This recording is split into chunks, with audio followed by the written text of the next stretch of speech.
Considérée comme l'une des plus belles églises luthériennes d'Allemagne, avec son immense dôme d'architecture baroque, Notre-Dame de Dresde a accueilli le temps d'une soirée un concert hors norme.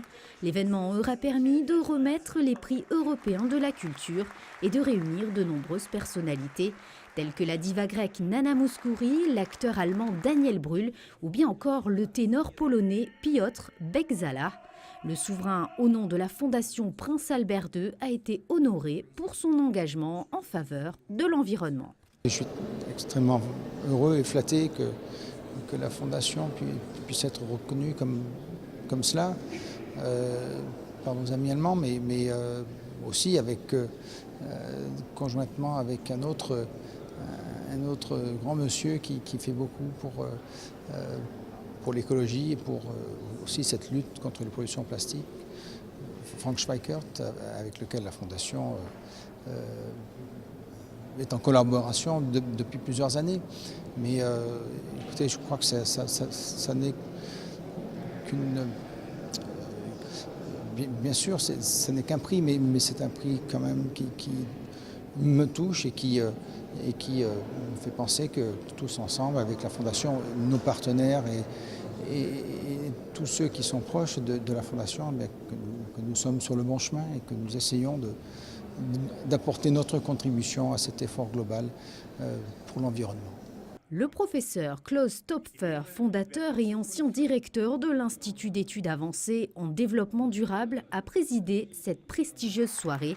L'Allemagne et la principauté, qui entretiennent des relations privilégiées depuis de nombreuses années, étaient donc à nouveau liées lors de cet événement. Je dois vous dire que pour moi, c'est un grand honneur en tant qu'ambassadeur de Monaco en Allemagne d'accueillir notre souverain ici aujourd'hui à Dresde.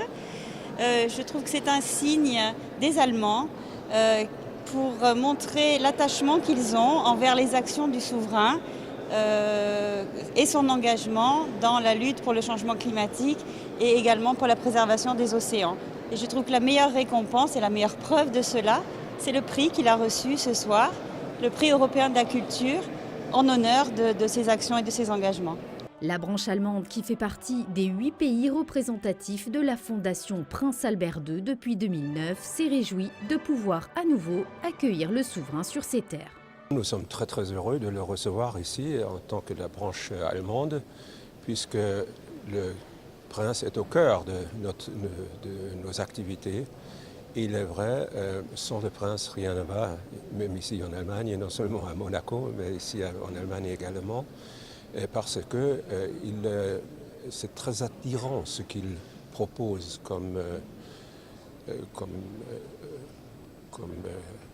qualité de vie, comme on travaille dans le futur, dans le green. On l'appelle aussi le prince vert ici en Allemagne. Depuis quelque temps, on ne parle plus d'autres époques de Monaco, mais on parle du prince vert. Et Monaco, la principauté peut être très fière d'avoir une personnalité avec cette puissance, énergie. Et c'est pourquoi nous sommes toujours heureux de le recevoir. Pour l'occasion, le souverain est monté à bord de l'Aldebaran, un petit navire scientifique de recherche qui se consacre depuis 20 ans à la protection des mers. Frank Schecker, journaliste allemand et militant écologique, a pu ainsi échanger avec le prince Albert II.